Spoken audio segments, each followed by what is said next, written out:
Pakistan super league کا final کل پشاور زلمی اور اسلام آباد یونائیٹڈ کے درمیان کھیلا جائے گا۔ پاکستان سپر لیگ سیزن 3 کے فائنل میچ سے متعلق سیکیورٹی پلان کو حتمی شکل دے دی گئی ہے۔ 8,000 سے زائد سیکیورٹی اہلکار فرائض سر انجام دیں گے۔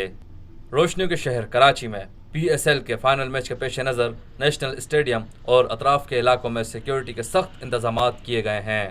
سیکیورٹی پلان کے مطابق 8,000 سے زائد سیکیورٹی اہلکاروں کو تعینات کیا جائے گا، جبکہ فائنل کے لیے ٹریفک پولیس کے انتظامات بھی مکمل کر لیے گئے ہیں۔ 1,600 ٹریفک اہلکار نظام سنبھالیں گے۔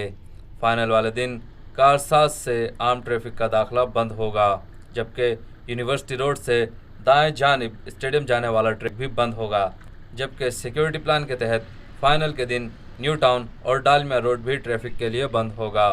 میچ دیکھنے کے لیے آنے والوں کے لیے 3 مقامات سے شٹل سروس چلائی جائے گی۔ پارکنگ پوائنٹ سے گراؤنڈ منتقلی کے لیے اردو یونیورسٹی اور حکیم سعید گراؤنڈ سے شٹل سروس چلے گی، جبکہ بیت المکرم مسجد کے قریب واقع گراؤنڈ سے بھی شٹل سروس چلائی جائے گی۔